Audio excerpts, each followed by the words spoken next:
Bonsoir à toutes et à tous et bienvenue dans mon live qui ressemble un petit peu à un photomaton. Voilà, je ne sais pas si vous avez remarqué, mais voilà, avec le rideau, ça me fait un peu penser à une petite cabine de photomaton. On ne trouve plus beaucoup d'ailleurs aujourd'hui, en ce moment. Je vous accueille donc dans mon live 66. Je suis très heureuse de vous retrouver comme chaque soir pour vous raconter une histoire. Je vais vous laisser quelques instants pour arriver. Chaque jour, je vous raconte une histoire. Chaque jour, je vous partage une anecdote personnelle pour vous donner à voir en fait cette vie intérieure, cette partie cachée, ce que l'on ne voit pas à l'intérieur de nous. Pour celles et ceux qui ne me connaissent pas, je suis Clémence Martin, je suis la fondatrice de The Positive Place. The Positive Place, c'est cette entreprise de développement personnel qui va au-delà pour moi parce qu'on va activer, en fait, on va développer. Alors, il y a quelqu'un qui est là, mais je ne sais pas qui c'est parce que je vois pas dans les commentaires. Bonsoir Michel. Donc voilà, si vous êtes là, vous pouvez me faire un petit coucou, ça me fait toujours très plaisir voilà, de rentrer en lien avec vous, un petit coucou dans le chat, comme ça je peux rentrer en lien avec vous. Donc The Positive Place, c'est cette entreprise qui va transformer en fait de l'intérieur, qui transforme le négatif en positif, qui réconcilie le masculin et le féminin en nous et à l'extérieur de nous. Et c'est vrai que dans ces lives, en fait, ce que j'ai à cœur déjà, c'est de rentrer en lien avec vous et de vous donner à voir cette partie invisible.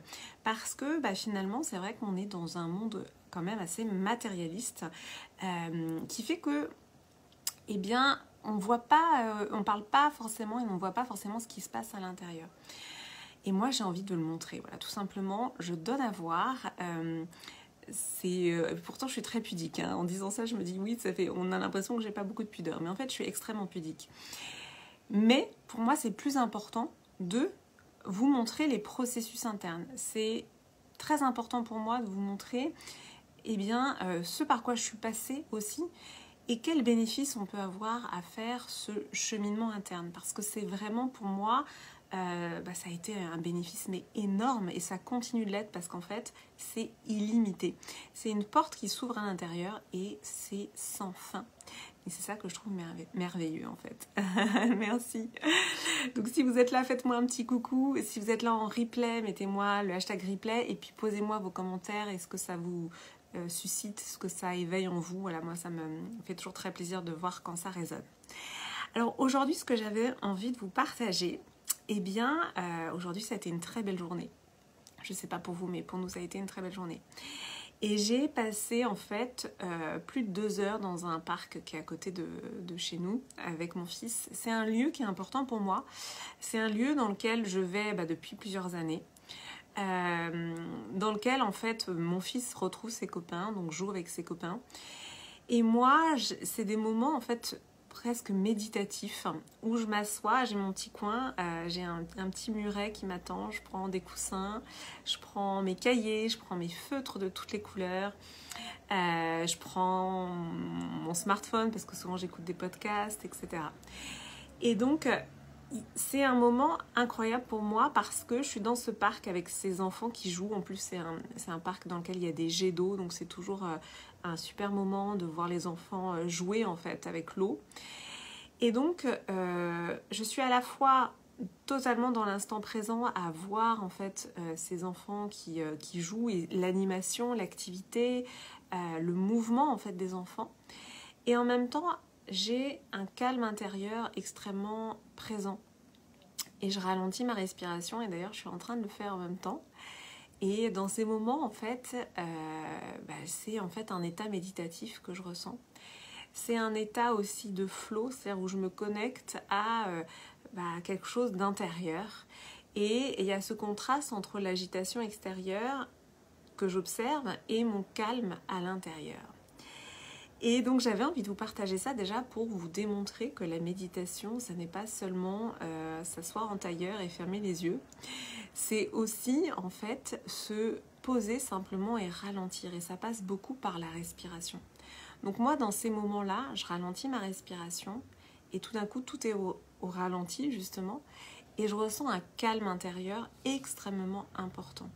Et là je suis en train de le recréer avec vous simplement en ralentissant ma respiration. Et c'est dans ces moments-là, en fait, qu'on va pouvoir aller observer ce qui se passe à l'intérieur.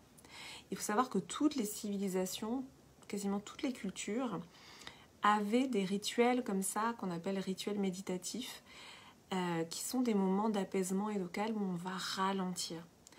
Dans nos sociétés modernes, autant dire que ces phases de ralentissement existent peu, puisque on veut aller toujours plus vite, on veut toujours faire plus de choses. Et en fait, c'est aussi pour ça que y a autant de crises existentielles, hein. Il y a plein de paramètres évidemment, mais c'est aussi pour ça que finalement, on ressent autant de mal-être. Et donc moi, ma solution, celle que j'ai trouvée qui me calme immédiatement, eh bien, c'est justement d'aller dans ce parc avec le soleil, parce que le soleil a un effet apaisant, et donc aussi de jouer sur la respiration et de ralentir.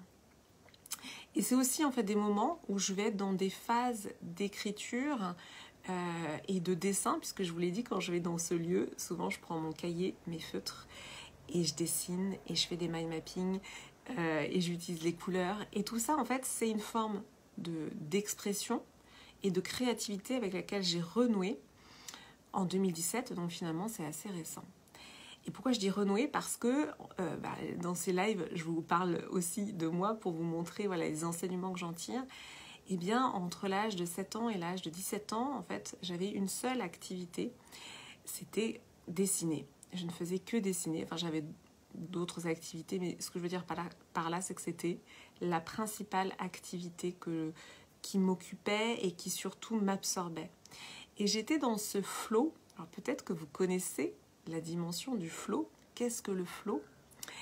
Eh bien, quand vous êtes dans votre flow, ce sont des moments où vous êtes totalement absorbé dans la tâche. Ce sont des moments d'intense concentration, ce sont des moments où vous vous sentez extrêmement bien. Parce que vous êtes branché à l'intérieur de vous à quelque chose qui vous nourrit profondément.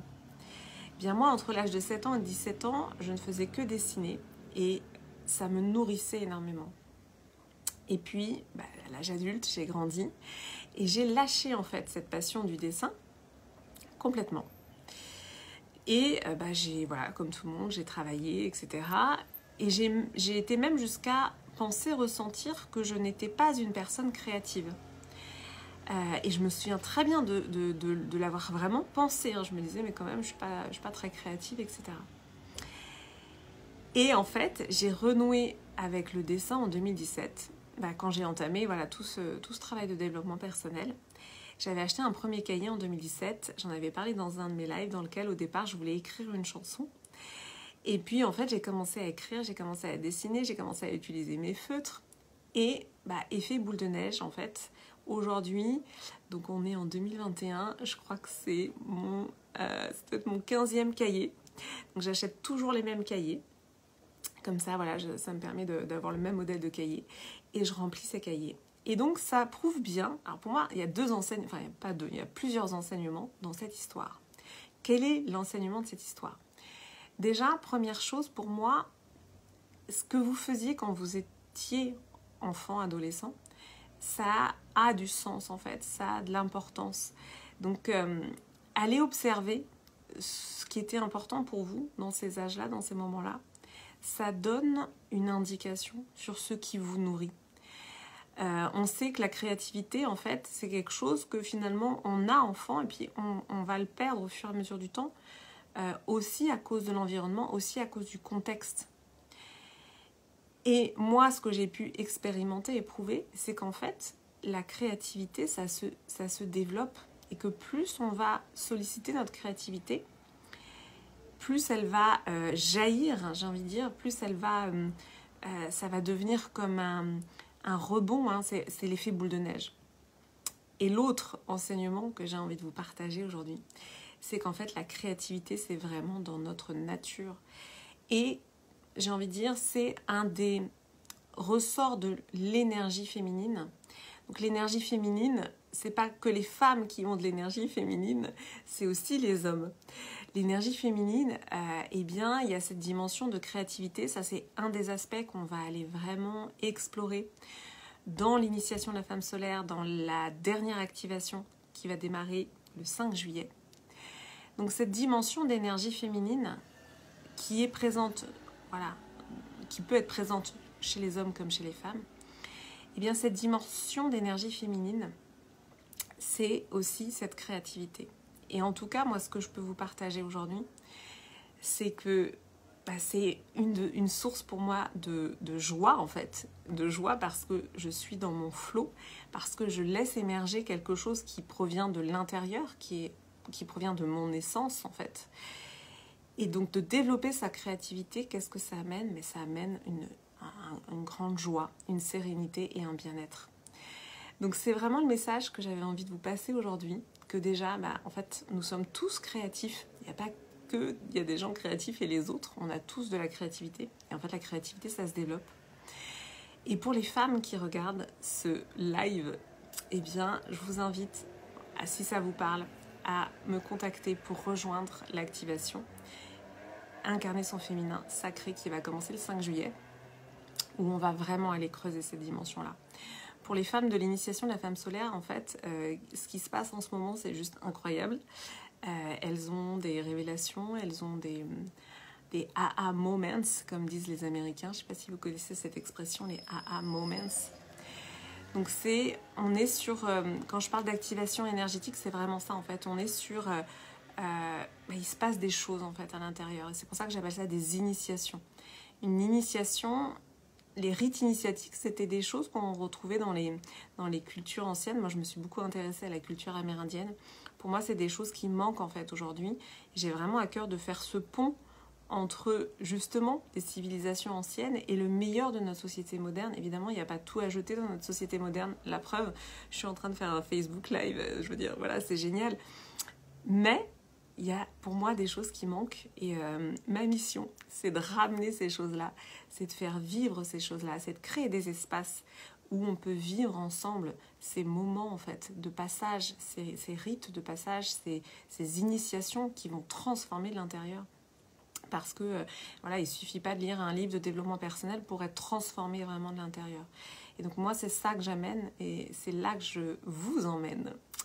Donc si ça résonne pour vous, vous m'envoyez un petit message en privé.